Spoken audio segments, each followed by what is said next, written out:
Welcome back to Everything But the Lesson Plan, where we talk about the parts of education that don't show up in the job description, but they shape who we become as a leader. I am your host, Franchesca Thompson, and today's conversation is for the women educator who feels called to lead, but still hears that quiet question in her spirit. Am I really ready? Joining me today is Dr. Alfreda Howard, an educator, leader, and author of Apply Your Makeup, a guide for female educators aspiring to executive leadership. Her work challenges women to stop waiting for permission, to show up and be prepared, and to claim their seat at the leadership table. Well, hello, Dr. Howard. Thank you for being here today. How are you? I am fantastic. Thank you so much for having me today. Yeah, I am excited about this topic. I think this is probably one of the first topics in leadership for education that we've had on the show for 2 years now. So I'm glad that you're going to be the one to have this conversation with me today. Awesome. Great. So you have a book, Apply Your Makeup, and it's about executive leadership in education. So let's start with the title, okay? What is the title about? What does it really mean in the context of leadership? All right. Well, Apply Your Makeup came to me honestly on a drive back home to Augusta from Atlanta. I was dropping my son off for his first year at Morehouse, and I kept thinking, what's next? What's next? And I decided it's time to author a book. Like, let's just do it. And so as I drove home, this concept popped in my head, and it was, apply your makeup. And I was like, oh, what female doesn't like makeup and enhancing beauty and just talking about all things, you know? Mhm. And so the whole premise of makeup is that each letter of that acronym actually stands for an advancement strategy for women who seek to advance to leadership in their career. And so the M, of course, stands for mentorship. The Mhm. A stands for advancements in education historically for female leaders. The Mhm. K stands for being knowledgeable about the politics in leadership. E, being educators need educators. U is the unexpected twists and turns. And then finishing up with P being pathway leverage. Wow. And so there you have it. Apply your makeup. Yep. I love it. I love it. So was there a moment in your own career where you realized women need this kind of language and guidance? Absolutely. I would say probably around my seventh or eighth year of teaching, I really had that itch for wanting to like just something new, but something that still tied in with education and working with students and still being that helpmate to my colleagues. And so I really started paying attention to leadership opportunities. And so this concept just kind of gave me the idea of what is the blueprint? How can I, as an African American educator, pursue leadership? Like, who came before me? What are the Mhm. steps I should be taking? And so, part of the birth of this book was being able to create something that answered those questions. I didn't have it for my journey, but I wanted to be able to give it to those that were coming after me. Yeah. So tell me just a little bit about your journey through education. Did you start off as a teacher and then how did you work your way up?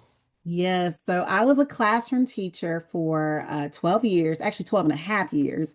Part of those experiences, I was all over elementary. So everything from kindergarten to first grade, I taught fourth grade, third grade. I even had some EIP, what we call early intervention. I had Mhm. some of those experiences during my career, but also being able to serve during those 12 and a half years on various committees, the leadership team. I was always had that knack for working with the after school programs or the Saturday schools. And if there was a play or a production to put on, I wanted to be a part of it. So allowing those leadership skills as a teacher to just show up for me, I think was that added push for me to go ahead and start pursuing, the assistant principalship. Now, Mhm. in my book, I do talk about it did not come easy for me. Mm-hmm. The district that I was in previously, I had actually interviewed for the assistant principal role about 8 times. And, we talk about perseverance. We talk about, keep getting out there, keep getting out there. But there is a piece of sadness that comes when you hear that no, or you were a great candidate, but and so part of my journey was dealing with that and wondering, well, what's wrong with me? I've done everything I needed to do to get my education, to be in the right rooms, to have the right experiences. And so I finally got my yes. And I was an assistant principal for a short amount of time, about two Mm-hmm. and a half years. And then I landed my first principal role. And I've been a principal now for probably about 4 years and some change.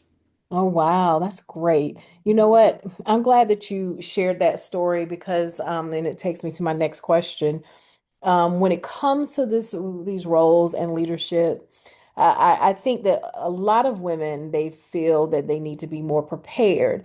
I got to get another certification. I got to get another degree. Let me just get some more training. And I shared with you earlier, I think that sometimes that imposter syndrome creeps in and prevents people from taking that next step. So, how does your book challenge this type of mindset? Well, Francesca, I'm glad you asked because that is a great question. And I do speak about that in my book. Hmm.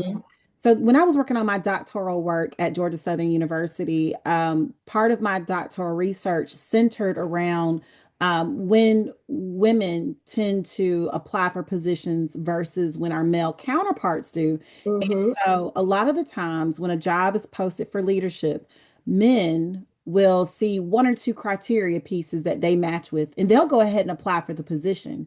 They, Yeah. they have that set of confidence or that backing, knowing that, I can go ahead and do this. But for female leaders or aspiring leaders, we tend to wait until Hmm. we meet all the criteria points because there is that need for I want to make sure that I have everything on the checklist so they don't have a reason to say not me, not this time. And so by doing that, a lot of times men enter leadership a lot sooner in their careers than women because we tend to wait until the timing's right, until we our kids get a certain age, or um, I've got all these experiences. I've been a leadership coach. I've been a counselor. I've done all these things before pursuing the leadership. And truth be told, we're ready, even if we Yeah. only meet two of the criteria points. And so Yeah. just making sure women have that set of confidence in their abilities and not leading into that self-doubt or that imposter syndrome. Yeah. And you know what? I want to also just add to this. Sometimes it is women just waiting because they feel like they need to get more training or you like dealing with that imposter syndrome. But you do have some women that don't move forward because they don't want to be told no or they don't want to not get the thing. So I'm just going to stay in my safe space Mm-hmm. because I'm here if it's working. If I apply to this thing over here and I know I'm highly qualified and I don't get it, then I'm going to feel some kind of way. Right. So you have that as well. Mm-hmm. Yeah. Yeah.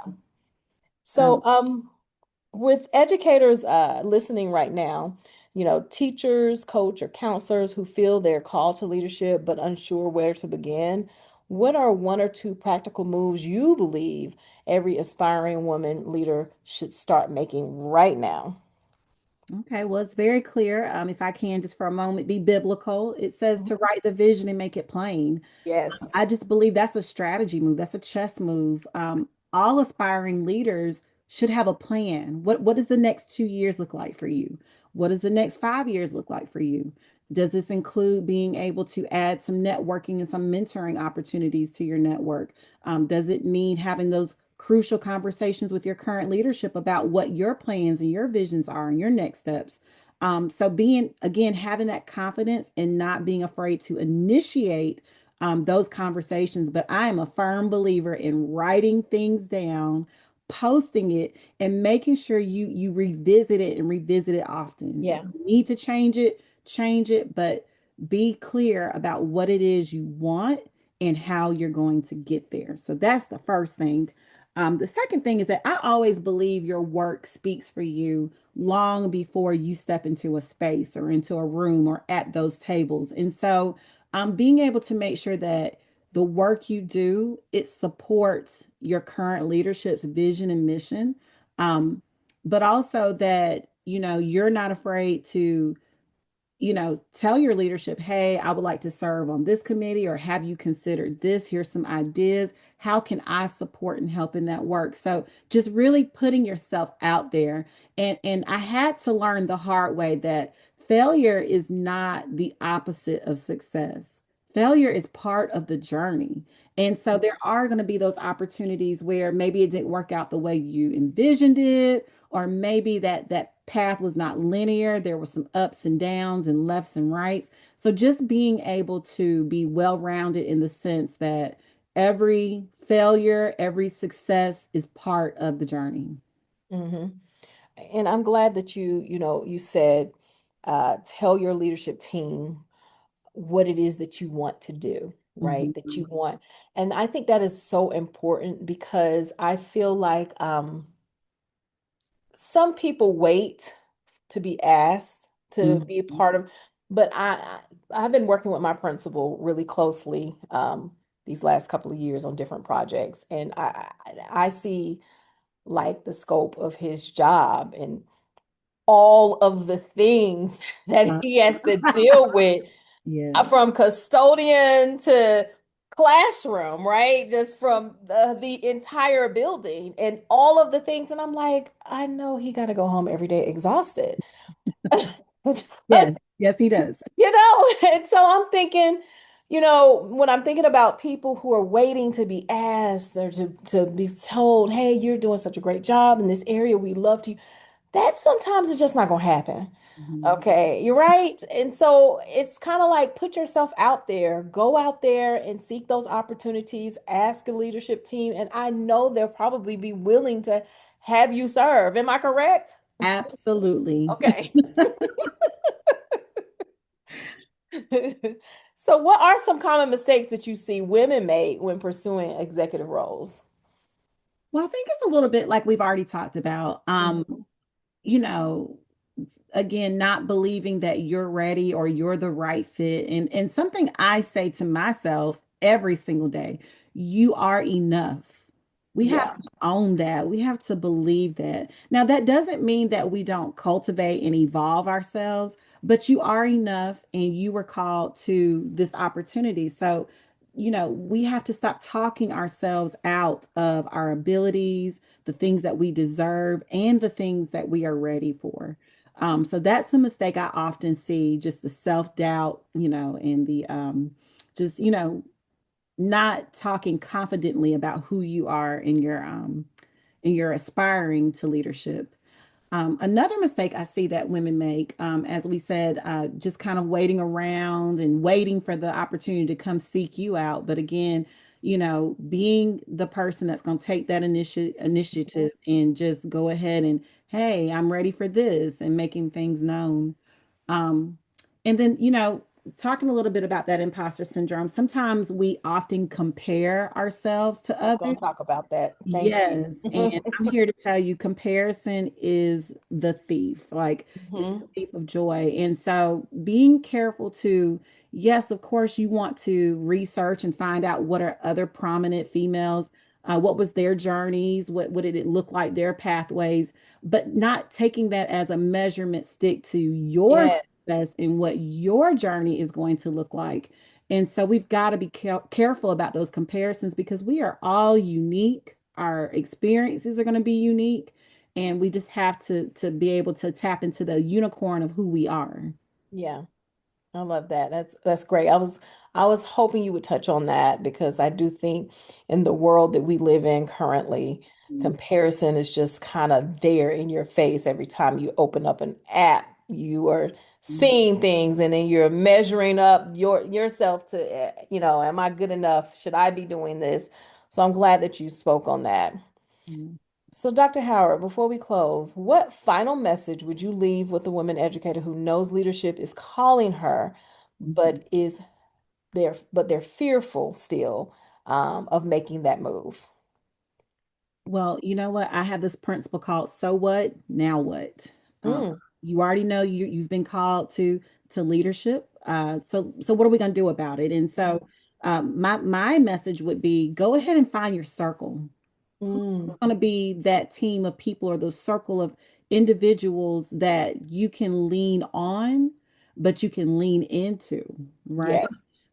Go ahead and get a mentor. Like, don't wait. And this mentor needs to be somebody that knows you, sees your work, and can really speak life into you because leadership is hard. I don't Yeah. care how cute we make it look with our outfits and all of our like different social media clips. It's Hmm. hard. And so you're going to need those individuals, your mentors, you're going to need your leadership coaches, you're going to need your circle to be able to keep you grounded, but keep pushing you forward, especially in those moments where you're just feeling like I can't do this. I don't Yeah. know what I even got myself into. Yeah. Because the end note is yes, you can, and you were called for this purpose. And so that would be my message to the aspiring female leaders. I love it. Well, that's a great message to end on. Thank you so much for being on the show today. Thank you for having me, Francesca. It was an honor to be here today. Yes, thank you.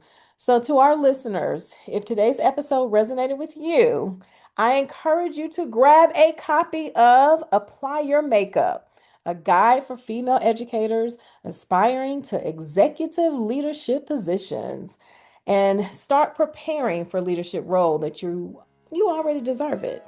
So, until next time, keep leading, keep growing, and as always, keep thriving.